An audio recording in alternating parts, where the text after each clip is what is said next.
ኦርቶዶክስነት መስቀል ተሸክሞ ተከታይነት። ከኦርቶዶክስ መውጣት ደግሞ አይ እኔ መከራ አልፈልግም ክርስቶስ ይበቃኛል። ግን ጌታ መስቀል እኔ ተሸክሜ እቀራለሁ አላለም። አንተም ተሸክመ ተከተለኝ ነው ያለው። እኔ ተሸክሜ የለሃለሁ በቃ አይደለም ያለ። አንተም ተሸከምና ና። የማቴዎስ ወንጌል ምዕራፍ 16:24 አንተም ተሸክመህ ተከተለኝ ነው ያለ። መስቀል የሚሸከመው ክርስቶስ ብቻ ሳይሆን እኛም ነን። እንዲህ ግር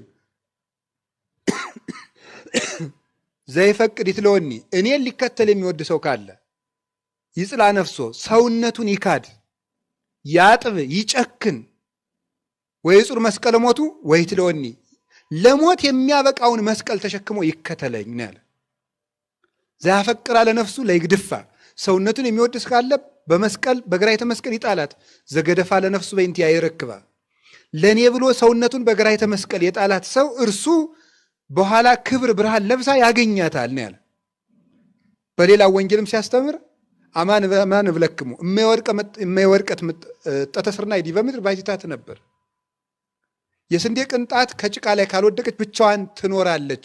ወድቀት ወሞተት ብዙ ፍሬ ትፈሪ ወድቃ ከፈረሰች ከበሰበሰች ግን ብዙ ፍሬ ታፈራለች ብሎ ንግሮን። ስለዚህ ክርስቶስ መስቀል ተሸክሞልኛል እያሉ መቀለድ የለም። አንተም ተሸከምና ተከተለኝ። ክርስትና ክርስቶስን መከተል ነው። ባለፈው እንዳልኳችሁ ደቀ መዛሙርቱን ለሐዋርያነት ሲጠራቸው ምን በላይ ነበር የሚላቸው? እየሄደ አቤት ተከተለኝ። ምን ይዘህ አለ? በኋላ ደግሞ መስቀል ይዘህ ተከተለኝ። ስለዚህ ቅዱስ ጳውሎስ ደግሞ ምን አለ ወስዶ ይሄንን በተአምኖ ልሂቆ ሙሴ በእምነት ካደገ በኋላ ክህደ ከመ ይበልዎ ወልደ ወለተ ፈርዖን የፈርዖን የልጅ ልጅ መባልን ሁሉ ምን አላለ? ጠላ አለ። ወአብደረ ይህም ምስለ ሕዝበ እግዚአብሔር ከእግዚአብሔር ሕዝብ ጋር መከራ ይቀበል ዘንድ ወደደ። ምን? በፈርዖን ቤት ተመችቶት ከሚኖር። ስለዚህ እኛም መስቀሉን ተሸክመን ከክርስቶስ ጋር ከዚህ እንውጣ፣ በዚህ ዓለም ከተማ የለንምና ብሎ ይናገራል። ገላትያ ምዕራፍ 6 ቁጥር 13 ላይ ደግሞ ሲናገር ብሎ ይናገራል። ዋልቦ ዘያነጤኒ እስመ ማኅተመ ሥጋሁ ለክርስቶስ እጸውር በሥጋዬ።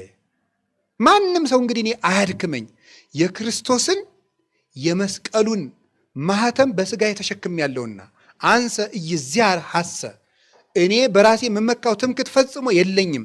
ዘእንበለ በመስቀሉ ለእግዚእ ኢየሱስ ክርስቶስ በጌታ በኢየሱስ ክርስቶስ መስቀል ካልሆነ በቀር ይላል። የክርስቶስን መስቀል ምን አለው? በሥጋ ይሸከማለሁ። ምን ማለቱ ነው? የመስቀል ምልክት ሥጋው ትከሻው ላይ እየተቀረጸ ነው እንዴ? አይደለም። ታዲያ የክርስቶስን የመስቀሉን ማኅተም በሥጋ ተሸክሜያለሁ ማለት ነው የክርስቶስን መከራ እየተቀበልኩ ነው። ቢቻለኝ በሞቱ ራሱ በመስለው ደስ ይለኛል ይላል ፊልጵስዩስ ምዕራፍ 3 ከቁጥር 11 ላይ ሲናገር ቢቻለኝ በሞቱ እንኳን በመስለው እወዳለሁ አለ ጌታዬን። ለክርስትና ይሄ ነው ወደ ኢየሩሳሌም መውጣት ማለት ከክርስቶስ ጋር መከራ መቀበል። አሁን